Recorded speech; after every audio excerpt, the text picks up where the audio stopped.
चुड़ैल एक उम्र के बाद मनुष्य रूप धारण कर लेती है। और वो मनुष्य रूप धारण करने के बाद जहाँ मैंने पढ़ा था इसको, वहाँ पर 7 साल लिखा था कि 7 साल के बाद कुछ समय का उनको मौका मिलता है जिसमें वो मनुष्य रूप धारण कर लेती है। और उतने समय के अंदर वो मनुष्य की तरह ही आपके सामने बैठ सकती हैं, आपके साथ चल सकती हैं, आपसे बात कर सकती हैं, आप उनको देख सकते हो, वो आपको देख सकती हैं। और आपने उस समय शायद सुना हो तो एक बहुत ज़्यादा चीज़ फेमस हो रही थी। आपने स्त्री मूवी देखी? स्त्री मूवी में सब वो बाहर उस पर लिख देते थे कलाना। तो इसी तरह की एक चीज़ उस समय बड़ी फेमस हो रही थी कि एक औरत आती थी रात को रोटी मांगने। ये मैम हमारे यहाँ नोएडा में हुआ था कि प्याज और रोटी मांगती है जब हम छोटे थे। हाँ, तो वो रोटी मांगने आती थी और अगर आपने रोटी दे दी तो भी आपके घर में कोई घटना घटेगी, और अगर आपने दरवाज़ा नहीं खोला तो भी आपके यहाँ पर कोई ना कोई घटना घटेगी। मतलब दोनों ही तरीके से आप अगर गए, आ गई तो फिर घटना घटेगी। हाँ, तो उसको बचाने के लिए लोगों ने अपने घर के बाहर छापे लगाने चालू किए थे। मेहंदी के छापे, हल्दी के छापे, सिंदूर के छापे, और कुछ लोगों ने तो गोबर के भी छापे लगाए थे कि अगर ऐसा करते हैं तो वो नहीं आती। फिर वो अचानक से वो चीज़ खत्म हो गई। कुछ तंत्र शास्त्र के अंदर ऐसा कहा जाता है कि चुड़ैल एक उम्र के बाद मनुष्य रूप धारण कर लेती है। और वो मनुष्य रूप धारण करने के बाद जहाँ मैंने पढ़ा था इसको, वहाँ पर 7 साल लिखा था कि 7 साल के बाद कुछ समय का उनको मौका मिलता है जिसमें वो मनुष्य रूप धारण कर लेती है। और उतने समय के अंदर वो मनुष्य की तरह ही आपके सामने बैठ सकती हैं, आपके साथ चल सकती हैं, आपसे बात कर सकती हैं, आप उनको देख सकते हो, वो आपको देख सकती हैं।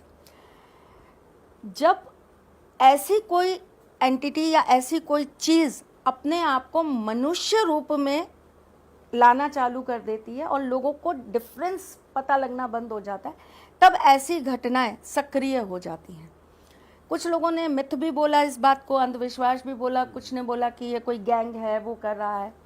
चलिए, जो भी था, आपने सुना होगा सांपों के लिए कहा जाता है कि सांप अगर 100 वर्ष पूरे कर लेता है तो वो मणि धारण हो जाता है, उसको मणि प्राप्त हो जाती है। इसी प्रकार अभी मैंने आपको डायन के लिए बताया कि डायन एक अपना वर्ष अगर उसमें निकाल लेती है, अपने इतने समय को डायन की ही अवस्था में पूर्ण कर लेती है, तो उसके बाद में उसके अंदर वो शक्तियां आ जाती है कि वो मनुष्य रूप धारण कर सकती है।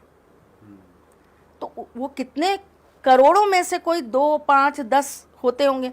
क्योंकि अगर आपके पास सपोज करिए किसी व्यक्ति को कोई भूत सता रहा है, आप किसी के पास चले गए कि इसका इलाज कर दीजिए, उन्होंने उसका इलाज किया और उसको मुक्त कर दिया, तो निकल गया ना उस योनि में से, तो उसकी शक्तियां कहाँ बढ़ेंगी? वो तो मुक्त हो गया, उस योनि में से गया। ऐसा व्यक्ति, ऐसी आत्मा जो मुक्त ही नहीं हो पा रही, फंसी हुई है, और उसकी जो एनर्जीज हैं, उसकी जो शक्तियां हैं, वो बढ़ती चली जा रही हैं, तो उसको बहुत अच्छी से पता है कि कौन सी चीज़ कैसे सिद्ध हो सकती है। और मैम, आत्माओं को नया शरीर मिलना ये किसके हाथ में होता है फिर? अगर आत्मा की उम्र बढ़ती जा रही है और वो, ये कर्म, अच्छा, ये आपके कर्म, आपने किस कर्म में, किस अवस्था में अपने देह को त्यागा है ना, ये उस पर डिपेंड करता है। लोग कहते हैं, इतना सरलता से कह देते हैं कर्म तो सभी अच्छे ही करते हैं, भगवान का तो कभी ना कभी नाम लिया ही होता है, कभी तो मंदिर गए ही होते हैं, कभी तो पुण्य किए ही होते हैं। ये 1 या 2 दिन का संचित पुण्य नहीं है जो आपको उस योनि में ले जाएगा, या पाप नहीं है जो आपको उस योनि में ले जाएगा। ये बहुत आपकी तपस्या है पुरानी, ना जाने कितने जन्मों का आपका पाप संचित हो गया, तब जाकर आपको वो चीज़ मिली। छोटे छोटे पापों का भुगतान तो आप अगले जन्म में यूं ही कर लेते हैं। कितनी ऐसे लोग हैं, कितनी ऐसी कुंडलियां हैं जो हमारे पास आती हैं जिसमें उनके वैवाहिक जीवन में दिक्कत है, उनकी मैरिड लाइफ प्रॉब्लमेटिक है, उनकी शादियां नहीं हो रही, शादी लेट हो जा रही है, शादी हो रही, रिलेशन बन रहे हैं, लेकिन वो कमिटमेंट में नहीं आ पा रहे, लीगल टैग नहीं लग पा रहा। रीज़न क्या है? आपके पिछले जन्म में कहीं ना कहीं आप किसी की शादी तोड़ने का कारण बने थे। ये मेजर पापों में आती है चीज़। मेजर पाप और माइनर पाप तो कैसे काउंट करें? वो तो ईश्वर के पास ही लिखा हुआ है कि वो कौन सा मेजर है और कौन सा माइनर है। पाप पाप ही है ना। हम अपने मन वचन कर्म से किसी के लिए भी कुछ गलत करेंगे तो वो गलत ही है। गलत की कोई परिभाषा नहीं है ना।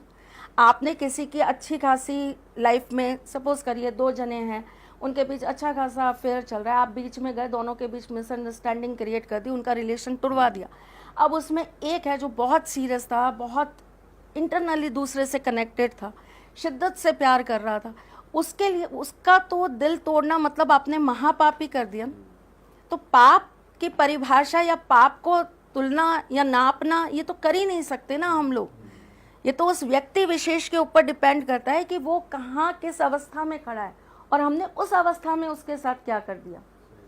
सुबह अगर आपके यहाँ कोई खाना खा के आया और आपने अगर सपोज उसको सिर्फ पानी वानी पिला के, चाय वाय पिला के अपने यहाँ से भेज दिया, तो वो पाप थोड़े ना कि आपने अपने यहाँ से किसी को भूखा भेज दिया। ठीक है, गलत है, अच्छा नहीं है, अधर्म है।